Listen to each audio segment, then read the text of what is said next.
Coucou! Alors aujourd'hui, deuxième épisode de la saga, le premier avec Anne-Claire, et aujourd'hui elle nous livre son histoire sur le préservatif. Bon visionnage! Ok, alors là je vais vous partager mon expérience avec le préservatif.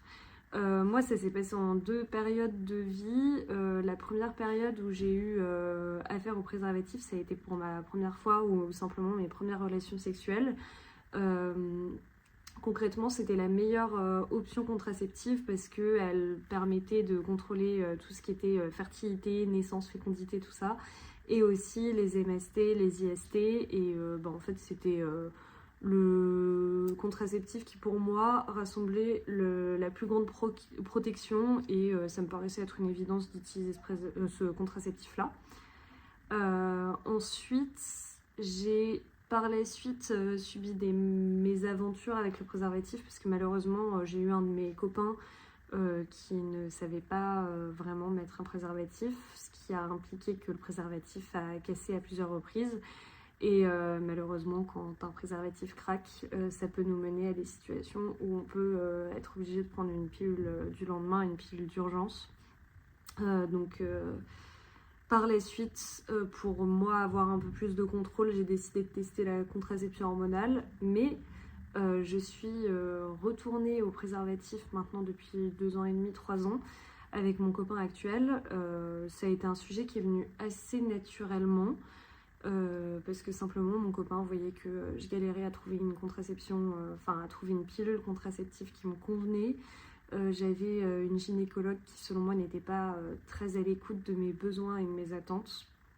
Et j'avais simplement l'impression moi d'être enfermée dans la pilule contraceptive alors que je souffrais profondément de cette contraception qui n'était pas faite pour moi, quoi. Du coup, un jour j'ai simplement demandé à mon copain si ça le dérangeait que j'arrête la pilule.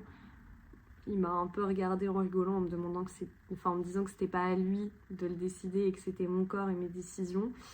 Du coup, ça nous a mené à prendre une décision commune qui a été de me laisser tranquille sur la contraception et de le laisser prendre en charge la contraception avec du coup le préservatif masculin. Donc ça a été une aide autant physique que mentale parce que en fait j'en parlerai du coup de le prochain épisode qui est sur la contraception hormonale et notamment la pilule contraceptive. Mais moi j'avais beaucoup d'effets indésirables avec la pilule et le fait de l'arrêter, j'ai retrouvé mon corps, j'ai retrouvé beaucoup de tranquillité, j'ai eu moins de douleurs corporelles. Et puis simplement mentalement, le fait de ne pas avoir à penser tous les jours à prendre un médicament à la même heure, le fait de ne pas m'encombrer pendant que je suis en vacances, juste d'être bien et de sentir que mon corps il fonctionne tout à fait naturellement. Je trouve que ça a vraiment été un truc, le fait de connaître mon corps comme je le connaissais pas auparavant, ça a été hyper libérateur pour moi et je remercierai jamais autant mon copain d'être aussi bienveillant et ouvert au fait que c'est pas que pour les femmes la contraception. Et moi j'avais une petite question, comme vous avez inséré le préservatif masculin dans votre relation, est-ce qu'il y a un impact financier ou pas? Parce que quand on a moins de 26 ans, le préservatif masculin il est donc gratuit en pharmacie et à d'autres endroits, mais quand on a plus de 26 ans, ça redevient payant, ce qui est un peu illogique et inégal, on va pas se mentir. Et donc, comme je connais pas votre âge, je me permets de poser la question. Donc est-ce que vous avez inséré un budget pour la contraception ou est-ce que tu demandes carrément une ordonnance au praticien de santé, ce qui est aussi une très bonne idée?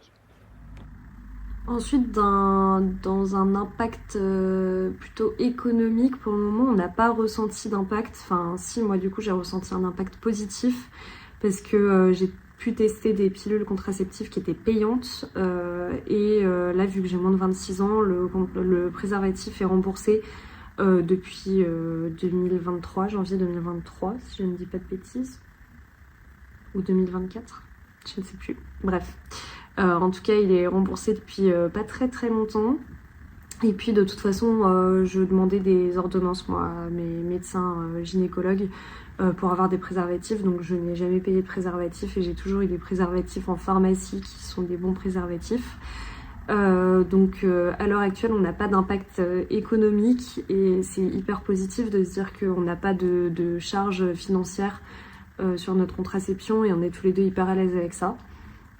Et ensuite, l'impact que le préservatif a pu avoir dans notre couple, je dirais qu'en soi, il n'y a pas eu d'impact direct sur nos relations sexuelles, parce que depuis le début, on se protégeait quand même avec un préservatif avec mon copain, on avait préservatif et pilule. Ça a été une continuité où tous les deux, on n'a pas trop vu de différence, enfin même pas du tout. Donc c'est pour nous un réflexe de se dire que pendant un rapport, on a un temps qui est dédié au fait que pendant 3 secondes, mon copain met un préservatif, et puis voilà. Donc pour moi, il n'y a pas d'impact particulier dans notre couple. Alors que sur la contraception hormonale, enfin sur la pilule, en l'occurrence, il y en avait un. Merci beaucoup de t'être livré à la caméra, ça fait vraiment super plaisir, surtout que c'est pas un exercice facile quand on parle de la contraception. Et moi j'avais une petite question, donc j'ai su que ça faisait 2-3 ans que le préservatif avait été instauré dans votre relation. J'ai l'impression que ça se passe super bien, ça vous convient à tous les deux, donc je trouve ça super top. Et petite question, est-ce que vous pensez continuer sur ce chemin sur du long terme, ou alors peut-être potentiellement instaurer une autre contraception, que ce soit de ton côté ou du sien? Alors oui, comme je le disais, ça fait 2 ans et demi ou 3 ans qu'avec mon copain, maintenant, on utilise le préservatif masculin. J'ai évoqué avec mon copain l'idée de potentiellement, moi, chercher une contraception. J'ai pensé au stérilet, à l'implant, etc. Et en fait, mon copain m'a dit que ça servait à rien, que tout allait très bien avec le préservatif, et ça m'arrange. Donc que notre relation dure 10 ans de plus ou 5 mois de plus, je pense que pour le moment, on va rester sur le préservatif parce que ça nous convient, et que ça nous enlève beaucoup de points négatifs qui sont rattachés à la contraception hormonale. On est très bien comme ça. En plus de ça, vu que j'ai moins de 26 ans, à l'heure actuelle, on ne paye pas les préservatifs. Donc en fait, on a juste que des avantages à garder ce contraceptif. Et pour le moment, on reste comme ça. Dernière petite question, c'est une question que j'aime beaucoup poser aux personnes que je rencontre quand on parle de la contraception. Est-ce que pour toi la contraception c'est une affaire de femme ou non? Alors moi je suis profondément convaincue que la contraception n'est pas qu'une affaire de femmes. De un, parce qu'il n'y a pas de raison. Je veux dire, il y a autant de... Enfin, on est deux de l'histoire. L'homme comme la femme a un rôle à jouer dedans. Et je pense juste que c'est au couple ou même simplement aux personnes en elles-mêmes de trouver le bon compromis. Moi, comme je le disais, ça fait 3 ans avec mon copain qu'on est ensemble. On a vu que la contraception hormonale par la pilule ne me convenait pas. Du coup, on est maintenant on utilise le préservatif masculin. Et du coup, mon copain joue un grand rôle et a une grande importance dans la contraception de notre couple. Et pour nous, c'est juste hyper sensé, hyper normal. Il n'y a pas de raison que ce soit plus moi que lui et inversement. Donc on a trouvé ce qui nous convenait. Je pense que c'est juste ça la bonne clé, le bon schéma à avoir. Et c'est pas plus à l'un qu'à l'autre. On est tous responsables. On a tous notre part du gâteau à faire. Et voilà, je pense que les choses vont évoluer et que maintenant, avec l'arrivée des contraceptifs masculins aussi, avec les slips chauffants, les anneaux et tout, les hommes vont plus se sentir concernés par la contraception, et c'est peut-être pas plus mal.